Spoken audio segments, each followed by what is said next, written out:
எல்லாருக்கும் வணக்கம். வெற்றி வெற்றி. எல்லாரும் நல்லா இருக்கீங்களா? Super super. மேடையில் இருக்கும் ஆர்கே சொல்லிமான் அண்ணனுக்கு ரொம்ப ரொம்ப நன்றி சார் வந்ததுக்கு. உதயகுமார் அண்ணனுக்கும் ரொம்ப நன்றி. எங்கள் டைரக்டர் பேரரசு சாருக்கு ரொம்ப நன்றி. ஸ்ரீகாந்த் தேவா பட்டி தொட்டி எல்லா இடத்துல தெரியறதுக்காக காரணம் வந்த எங்கள் பேரரசு சாருக்கு ரொம்ப நன்றி சார். சிவகாசி படம் வந்து இன்ன வரைக்குமே இன்னும் பேர் வாங்கி கொடுத்துட்டே இருக்கு சார். ரொம்ப நன்றிங்க சார், ரொம்ப நன்றிங்க சார். அப்புறம் நேரத்தில் பேர் எழுதி தான் படிக்க தெரியல. இல்லை கண்ணன் ஸ்பெல்லிங்கு ஃபைட் மாஸ்டர் நம்ம டேஞ்சர் மணி ப்ரோவுக்கு, அப்புறம் வந்து எடிட்டர் தேவராஜ் பிரதருக்கு, அப்புறம் வந்து அசோக் குமார் கேமராமேன் சாருக்கு எல்லாருக்கும் ரொம்ப நன்றி. அண்ட் அக்கா ஷக்கிலா அக்காவுக்கு ரொம்ப நன்றிக்கா. நீங்கள் கொஞ்சம் போர்ஷன் வந்தாலே இந்த படத்துக்கு ரொம்ப ப்ளஸ்ஸாக இருக்கும், ரொம்ப நல்லாயிருக்கும். தீபா மேம் உங்களுக்கும் ரொம்ப நன்றி. அண்டு கு கார்த்திக் சார் ப்ரோ ரொம்ப நன்றி. அதாவது பாடல்கள் வந்து இட்டு காரணம் வந்து டியூன் சொல்லுவாங்க, அப்படிலாம் கிடையாது, வரிகள் தான் ரொம்ப முக்கியம். ஸோ இந்த படத்தில் வந்து மொத்தம் வந்து படத்துலேயே ரெண்டே சாங்கு தான் இருந்தது.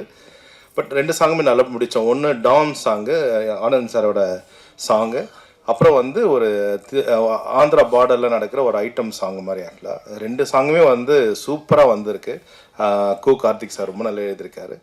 அப்புறம் படம் பார்க்கும்பொழுது பார்த்தீங்கன்னா ஒரு சின்ன ஃப்ளாஷ்பேக்கில் வந்து ஆராத்தியா மேம் வந்து பார்த்தீங்கன்னா ஒரு மாண்டேஜில் வந்து ஒரு ஐ திங்க் ஒரு 1 minute 1.5 minutes வரைக்கும் மியூசிக் மட்டும் போகிற மாதிரி இருந்தது. படம் ஃபுல்லாகவே ஒரு சேசிங் ஆக்ஷன் அப்படியே போகும்போது ஒரு சின்னதாக ஒரு சாங் பண்ணக்கூடாதுன்னு சொல்லிட்டு டைரக்டர் சார்கிட்ட கேட்டேன்.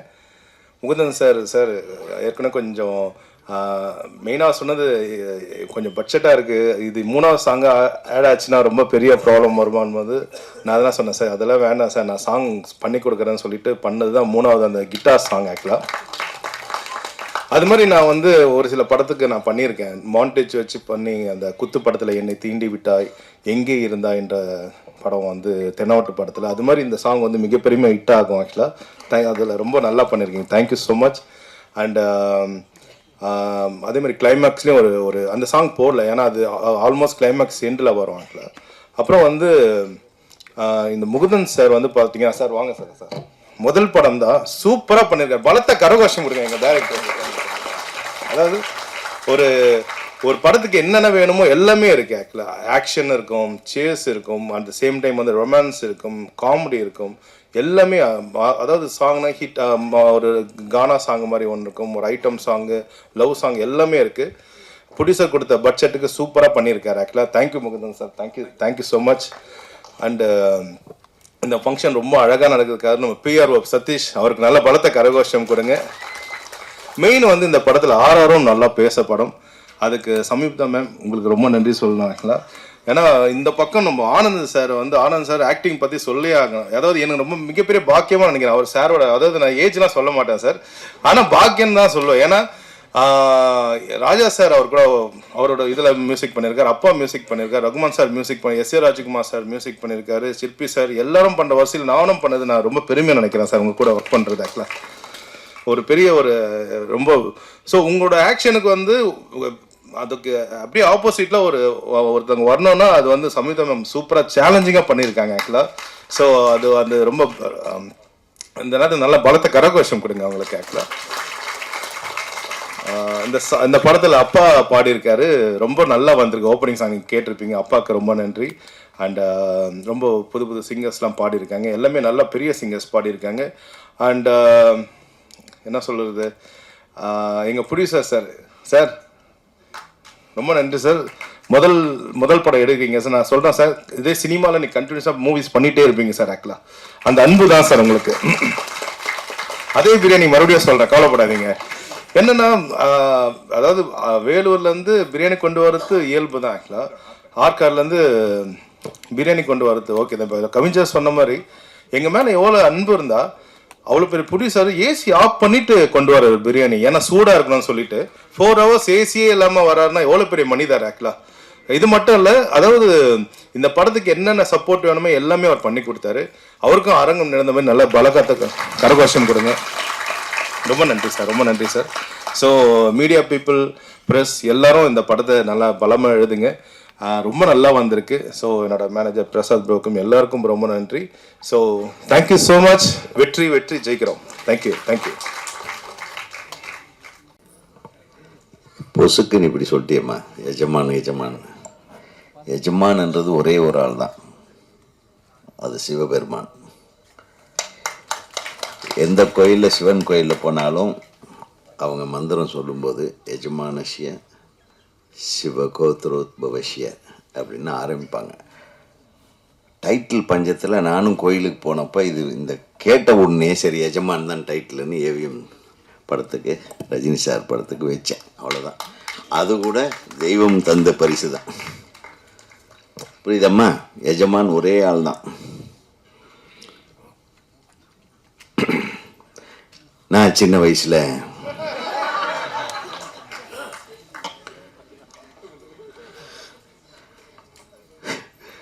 முதல் படம் பண்ண ஆரம்பித்தப்போ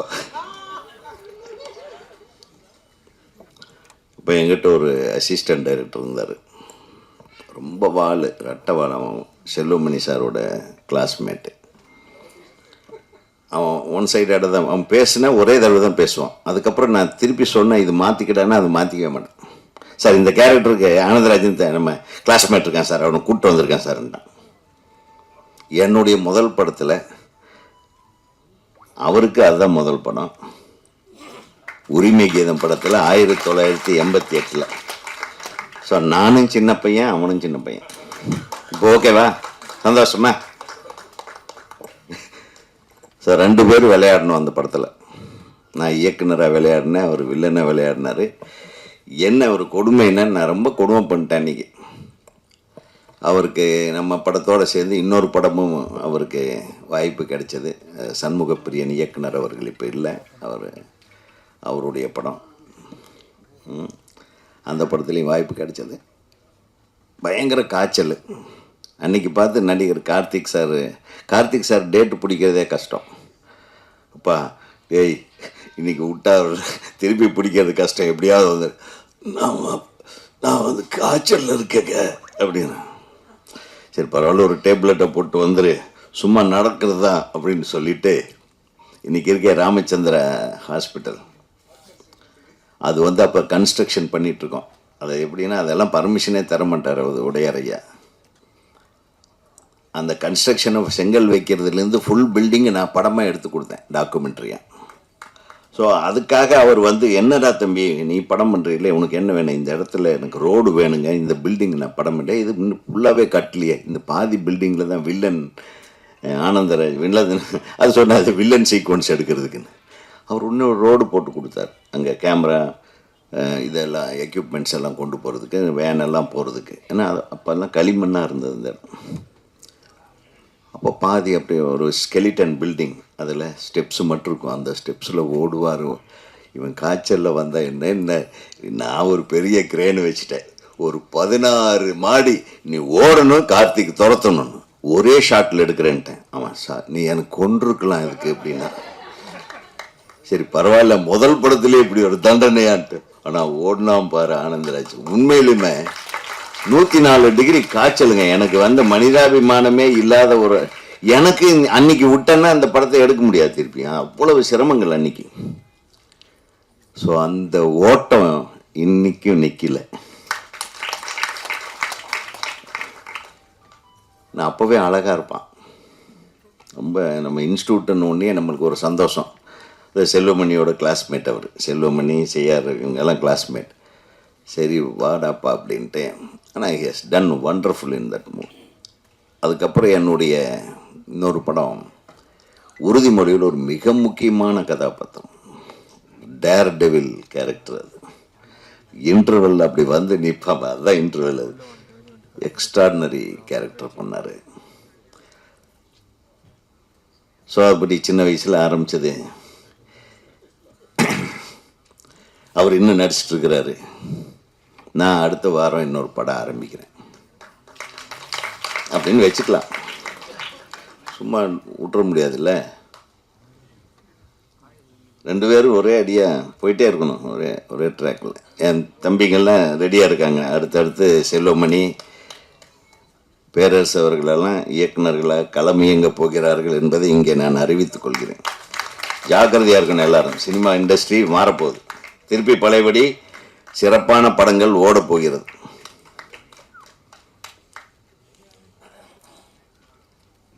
நான் எத்தனையோ கம்பெனி ஓப்பனிங்க்கு போயிருக்கேன், பூஜைக்கு போயிருக்கேன். ஆனால் இப்படி ஒரு கம்பெனியோட மாஃபியா கம்பெனியோட ஃபங்க்ஷன் இன்னைக்கு தான் ஃபர்ஸ்ட் வந்துக்கிறேன் நான். அதில் ஒரு தம்பி பிட்டு போடுறாரு, கோயம்புத்தூர் மாஃபியா ஆளு. அருமையான டைட்டில். அதில் ஒரு போஸ்ட் பாருங்களேன், சூப்பர். அப்படி வேற சொன்ன மாதிரி இனிமேல் நீ சீரியஸாக பண்ணாலும் சிரிச்சிருவாங்க. அது வந்து மாற்றமே இல்லை. ஆனந்தராஜுக்கிட்ட ஒரு இது என்னென்னா, நம்ம எல்லாமே வில்லனாகவே பண்ணிட்டுருக்கேன். நான் ஒரு படமாவது ஹீரோவாக பண்ணணும். நம்ம கமல் சாரோடைய வீட்டில் தான் என்னுடைய ஆஃபீஸ், நம்ம முதல் ஆஃபீஸ் 172 எல்டாம்ஸ் ரோடு. அவர் இப்போ ஆஃபீஸ் வச்சுருக்கார் இல்லையா, அந்த ரூம் தான் எங்கள் ஆஃபீஸ். நம்ம முதல் படத்தோட ஆஃபீஸ். சாயந்தரமான ஷாருகாசன் சார் பஜ்ஜி போண்டா எல்லாம் எடுத்துகிட்டு மேலே வந்துடுவார். என்னடா இன்னும் டிஸ்கஷன் பண்ணுறீங்க, 6 மணி அதெல்லாம் பேக்கப் பண்ணி அனுப்பு அப்படிம்பாரு. நான் அனுப்பின கட்சியில் அவர் இன்னொன்று ஓப்பன் பண்ணுவார் எங்களுக்காக. பசங்க கஷ்டப்படுறானுங்களே, இல்லை இருங்கடா அப்படின்ட்டுவார். ஸோ அது ஒரு பொற்காலம். அந்த டைமில் அங்கே வந்து உட்காந்துருவார். வந்து ஒரே புலம்பல். அதே கம்பெனிக்கு ஹீரோவாக நடித்தான். அந்த முதல் படத்தில் சிவஸ்ரீ பிக்சர்ஸு, வாசன் பிரதர்ஸ் அப்படின்னு அதே படத்தில் ஹீரோவாக நடித்தார். ஸோ அது இது எங்கள் 2 பேர்த்துக்குமே அது ஒரு பெருமையான விஷயம். அது இன்றைக்கி வரையிலும் இந்த நட்பு. அவர் வீட்டில் எந்த விசேஷம் இருந்தாலும் முதல்ல ஃபோன் அடிப்பாப்புல.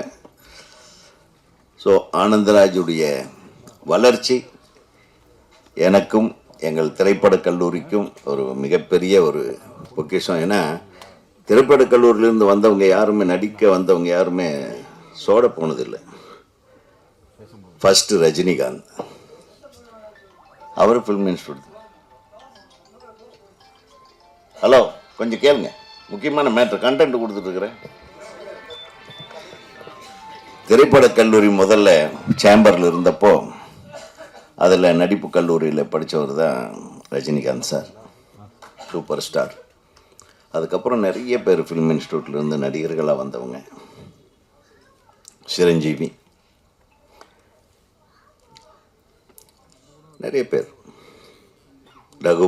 ரகுவரன் வந்து நான் படிக்கும்போது நான் தான் ஃபோன் பண்ணி நீங்கள் வந்து சேர்ந்துக்கடாப்பான்னு.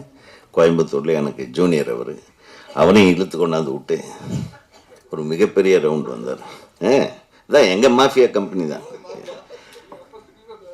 அங்கேயும் நாங்கள் சும்மா இல்லை, ஒரு காலேஜிலலாம் ட்ராமா போட்டுக்கிட்டு அதில் பொம்பளை வேஷத்தில் மட்டுமே நடிக்க வைப்பேன். அப்போ அவருக்கு மீசையே கிடையாது. அதுலேயும் டிமிக்கி கொடுத்துருவான். சமயத்தில் ஹீரோயின் இல்லாமல் எல்லாம் ஸ்டேஜில் ரெடியாக இருக்கும். உடனே மீசையை எடுத்துகிட்டு நான் ஹீரோயினாக நடிச்சிடுவேன். இப்படி எல்லாம் எங்களுக்குள்ளே நிறைய கலாட்டாக்கள் நடந்திருக்கு. ஸோ யாருமே சோடை போனதில்லை. அந்த வரிசையில் தலைவாசல் விஜய், அருண் பாண்டியன், ராம்கி, அந்த வரிசையில் என் தம்பி ஆனந்தராஜ் வந்து பாரு எம்ஜிஆர் மாதிரி இப்படியே அப்படி எங்கள் தங்கம்.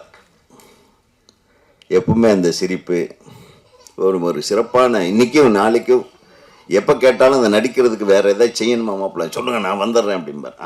அந்த ஆர்வம் வந்து திரைப்படக் கல்லூரியிலேருந்து இன்றைக்கி வரையிலும் குறையாமல் இருக்கிறதுனால தான் அவர் இன்றைக்கும் நடிச்சிட்ருக்கார். ஸோ நான் ஆனந்தராஜை பற்றி மட்டுமே நிறைய பூஸ்டப் பண்ணுறேன்னு நினச்சிக்காதீங்க. எனக்கு அந்த உரிமை இருக்குது. அப்புறம் பெரிய பெரிய தலைவர்கள்லாம் பார்த்திங்கன்னா, பேரறிஞர் அண்ணாதுரை காஞ்சியிலிருந்து வந்தார். ஒரு மிகப்பெரிய ஒரு அரசியல் மாற்றத்தையே கொண்டு வந்தார் தமிழ்நாட்டுக்கு. இப்போ ஒரு அண்ணாதுரை வந்திருக்காரு, பெரிய மாஃபியா கம்பெனி ஆரம்பிச்சிருக்காரு. மிகப்பெரிய மாற்றத்தை இந்த மாஃபியா கம்பெனி உருவாக்கும். மிகப்பெரிய வெற்றி அடைய வேண்டும். தமிழ்நாடுக்கே நீங்கள் வந்து ஆம்பூர் பிரியாணியை சப்ளை பண்ணுற அளவுக்கு நீங்கள் பெரிய வெற்றிகளை நீங்கள் கொடுக்க போகிறீங்க என்பதை மட்டும் நான் நீங்கள் தெரிவித்துக் கொள்ள விரும்புகிறேன். ஏன்னா வரவங்கெல்லாம் உங்களை பாராட்டுறாங்க. ஏன்னா உண்மையாலுமே இன்னைக்கு சினிமா வந்து காப்பாற்றப்படுவதே இந்த மாதிரி உண்மையாக சினிமாவின் மீது பற்றும் பாசமும் ஆர்வமும் கொண்ட தயாரிப்பாளர்களால் தான். அவங்க இல்லைன்னா இன்னைக்கு எத்தனை தொழிலாளர்கள், ஒரு நூற்றுக்கணக்கான தொழிலாளர்கள் ஒவ்வொரு நாள் வேலை செய்கிறாங்க. அவங்களுக்கு சம்பளம் கொடுக்கறதுலேருந்து, இத்தனை கலைஞர்களை ஊக்குவித்து அவர்களுக்கு சம்பளம் கொடுக்கறதுலேருந்து, அதில் ஸ்பெஷலாக அவருடைய டச்சை அவர் கொடுத்துருக்கார். ஆம்பூர் டச்சை அங்கேருந்து வரும்போது ஆம்பூர் பிரியாணி தானே, சரி ஆர்காட் பிரியாணி, ஓகே ஆர்காட் பிரியாணி பார்த்தீங்களா, அதில் கூட ஸ்பெஷாலிட்டி. மிக சிறப்பு ஐயா. உங்களுடைய நிறுவனம் அடுத்தடுத்து நம்ம பேரரசு சொன்ன மாதிரி என்ன டைரக்டரை அவருக்கு ஒரு படம் அடுத்த கம்பெனி கோயம்புத்தூர் கம்பெனிக்கு அவருக்கு விட்டு கொடுத்துருங்க. இப்போ இசை வெளியீடுன்னா அது வந்து நான் கொஞ்சம் லேட்டாக வந்தாலும் கரெக்டாக வந்துட்டேன். உள்ளே வந்தாங்க, நின்றுட்டு பார்த்துட்டு இருந்தேன் ஃபஸ்ட்டு ட்ரெய்லரு. அப்புறம் பாட்டு பார்த்த உடனே எனக்கு உட்காரவே மனசு வரல. எல்லாம் இழுத்தாங்க, சார் உட்காருங்க. அப்படியே மெய் மறந்து போயிட்டேன். அது ஆடின ஆளுகளும் சரி, எங்கே வரலையா, ஆடினாலெல்லாம் வரல பார்த்தீங்களா? வேற யாராச்சும் கவனிச்சிங்களா? அதை அவ்வளோ ஒரு அற்புதமான ஒரு அந்த பீட்டு, கிரேட். எப்பவுமே பணிவுக்கும் அடக்கத்திற்கும் பேர் போனது தம்பி ஸ்ரீகாந்த் தேவான்னாவே அது பணிவு அடக்கம். அப்பா கிட்ட இருந்து இசையை மட்டும் அவர் வந்து இன்ஹெரிட் பண்ணல, இந்த பணிவும் அன்பும் பாசமும் அடக்கமும் எல்லாத்த பற்றியும் புகழ்ந்தார், எல்லாத்தையும் பாராட்டுவார், யாரையுமே விட்டு கொடுக்க மாட்டான். உன்னுடைய நல் மனசுக்கு இது மிகப்பெரிய வெற்றியை இந்த படம் ஈட்டித்தர வேண்டும் என்று நான் ஆசைப்படுகிறேன். அதில் அந்த மெலடி சாங் எனக்கு ரொம்ப பிடிச்சது. அதான் ஏன் கட் பண்ணீங்கன்னு கேட்டேன் நான். வந்தவுடனே அதான் கேட்டேன் நான். ஏன்னா பேரரசுக்கு எப்படியோ அவர் மெலடி சாங்கை கட் பண்ணிடுவார், நான் மெலடி சாங் இல்லைன்னா ஆளையே கட் பண்ணிடுவேன். ஸோ இதுலேருந்தே தெரியுது இல்லையா எங்களுக்கு என்ன பிரச்சனைன்னு. அது செல்வமணி சாருக்கு நல்லா தெரியும். நாங்கள் அடிக்கடிங்க ஆக அவங்க சகோதரி நல்லா பேசுனீங்க. நிச்சயமாக உங்களுக்கு நல்ல எதிர்காலம். அதாவது ஒருத்தர் நல்லா நடிச்சிட்டாங்கன்னாவே போதுங்க. நம்ம இயக்குனர்கள் படம் பார்க்குறவங்க, அதை உங்கள் படம் வந்து பார்க்குறவோட வாய்ப்பை கிடைக்கிறது. இன்றைக்கி படத்தில் எத்தனை பேர் நடித்தாலும் சரி, அந்த படம் ஜனங்க கிட்ட போய் சேரக்கூடிய வாய்ப்பே கம்மியாக இருக்குது. அதுதான் இந்த சினிமாவில் பெரிய சாபக்கேடாக நினைக்கிறேன் நான். நம்ம அந்த காலத்தில் ஒரு 10-15 படம் ரிலீஸ் பண்ணும்போது கூட ஒரு 2 வாரம் கழிச்சு தான் 3ஆவது வாரம் தான் இந்த படம் நல்லா இருக்கு, அந்த படம் நல்லா இருக்குன்னு ஒரு பூஸ்ட் ஆகும். அந்த வாய்ப்பே கொடுக்கறது இல்லை. எந்த படம் எந்த தேட்டரில் ரிலீஸ் ஆகுதுன்னு சந்தேகமாக இருக்குது. நேற்று பாருங்கள், ஒரு படம் ரிலீஸ் ஆகிருக்கு, தேசிய தலைவர்னு. மிக பிரம்மாண்டமான படம், அருமையாக எடுத்திருந்தார் டைரக்டர். பார்த்தா நேற்று அந்த படத்துக்கு வட மாவட்டங்களில் ஜாஸ்தி தேட்டர் கொடுக்கல, தென் மாவட்டங்களில் தேட்டரே கிடைக்கலன்றா. போட்ட தேட்டர் எல்லாம் ஹவுஸ்ஃபுல்லு. இன்னைக்கு ரோகிணியில் ஹவுஸ்ஃபுல்லு. அது தேவரையாவுடைய வாழ்க்கை வரலாறுல ஒரு சில சம்பவங்களை வச்சு அடிப்படையாக பண்ணியிருக்காங்க. அந்த படத்தை நீங்கள் எல்லாரும் பார்க்கணும். ஏன்னா அது ஒரு கப்பலோட்டிய தமிழன், ஒரு வீரபாண்டிய கட்டபொம்மன், அந்த வரிசையில் ஒரு பெரிய தேசிய தலைவரை பற்றியான ஒரு படம். அது ஒரு சாதிய அமைப்புக்குள் அடங்காத ஒரு தன்மை வாய்ந்த ஒரு தலைவனை எப்படி போர்ட்ரே பண்ணியிருக்கார் ஒரு டைரக்டர்ன்றது பார்த்தோன்னே எனக்கு ரொம்ப ஆச்சரியமாக இருந்தது. ஸோ படங்களுக்கு சரியான தேட்டர்கள் கிடைக்கல. தேட்டர் கிடைச்சாதானே நம்ம போய் பார்க்க முடியும். நம்ம பார்த்தா தானே நீ நடித்ததை நாங்கள் ரசிக்க முடியும். நம்ம போராட வேண்டிய இடம் வேற இருக்குமா? அதுக்காக நீ சொன்ன கருத்தை நான் அது தப்புன்னோ ரைட்டனோ நான் சொல்ல விரும்பலை. That is your independency, that is அது உன்னுடைய சுதந்திரம், உன்னுடைய பேச்சு சுதந்திரம், உன்னுடைய உணர்வுலேருந்து நீ பேசியிருக்க. உன்னுடைய ஒரு உணர்வு சரியானது தான். சிலர் பேச மாட்டாங்க. என் அக்கா அக்கா தானே? என் அக்கா தீபா, என் அக்கா தீபா அவர்களே, நான் தம்பி அப்படின்னு சொன்னேன். எல்லாரும் நீ வந்து எல்லாரையும் அண்ணன் அண்ணன் தம்பி தம்பின்னு, என் அக்கா தீபா அவர்கள் அதான் சொல்லியிருக்காங்க. என் அன்பு சகோதரி இவங்க என்னுடைய படத்தில் நடிச்சிருக்காங்க. அதாவது அவ்வளோ அழகாக இருக்கும் இது. இப்போ எங்கள் வாய்ப்பு கேட்க வந்தேன்னு சொல்லித்தேன், வாய்ப்பு கேட்க வரல, நான் தான் வர வச்சு அந்த படத்தில் வாய்ப்பு கொடுத்து நடிக்க வச்சேன். அவ்வளவு அதுக்கப்புறம் அவங்க ரேஞ்சே வேறு. மலையாள உலகத்தின் மிகச்சிறந்த ஒரு ஹீரோக்கள் எல்லாம் பயப்படுற அளவுக்கு மிகப்பெரிய லெவலில் ஒரு கலக்கிட்டு வந்து இன்றைக்கி சைலண்ட்டாக உட்காந்துட்டு அன்பாக அடுத்தவங்களை அரவணைச்சிட்டு எல்லாத்தையும் தட்டி கொடுத்துட்டு வளர்கிற ஹீரோயின்களுக்கு தைரியம் சொல்லக்கூடிய அளவில் உட்கார்ந்துட்டுருக்கிற உங்களுக்கு என்னுடைய மனமார்ந்த வாழ்த்துக்கள். உங்களுக்காகலாம் நான் படம் பார்க்கணும். ஏன்னா இவங்க சொன்னாங்க உங்களுக்கு ஒய்ஃபாக நடிச்சிருக்கேன்னு. கொஞ்சம் கலர் டிஃப்ரென்ஸ் இருக்குது, அதனால தான் நீங்கள் ரெண்டாவது உரையில் இன்னொரு கத்தி. அப்படியாம்மா? அது ஏதோ காரணம் இருக்கணும்ல கேரக்டருக்கு. என்ன டைரக்டர் படம் காரணம் இருக்குது. எனக்கு கலர் டிஃப்ரென்ஸாக இருக்குமோன்னு. நீ பண்ணுவடா நீ. ரெண்டாவது ஹீரோயினி அவங்க சம்யுக்தா தானே? இந்த டேர் டெவில் பர்சன் நல்லா இருக்குங்க.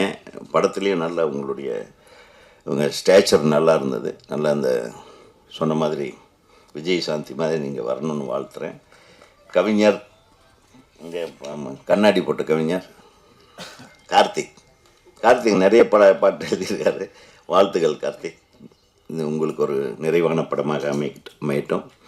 அப்புறம் ஸ்டண்ட் மாஸ்டர் அவர் கண்ணாடி கண்ணிலேயே போட மாட்டார் போட்டிருக்கு, தலையிலேயே போட்டிருக்காரு.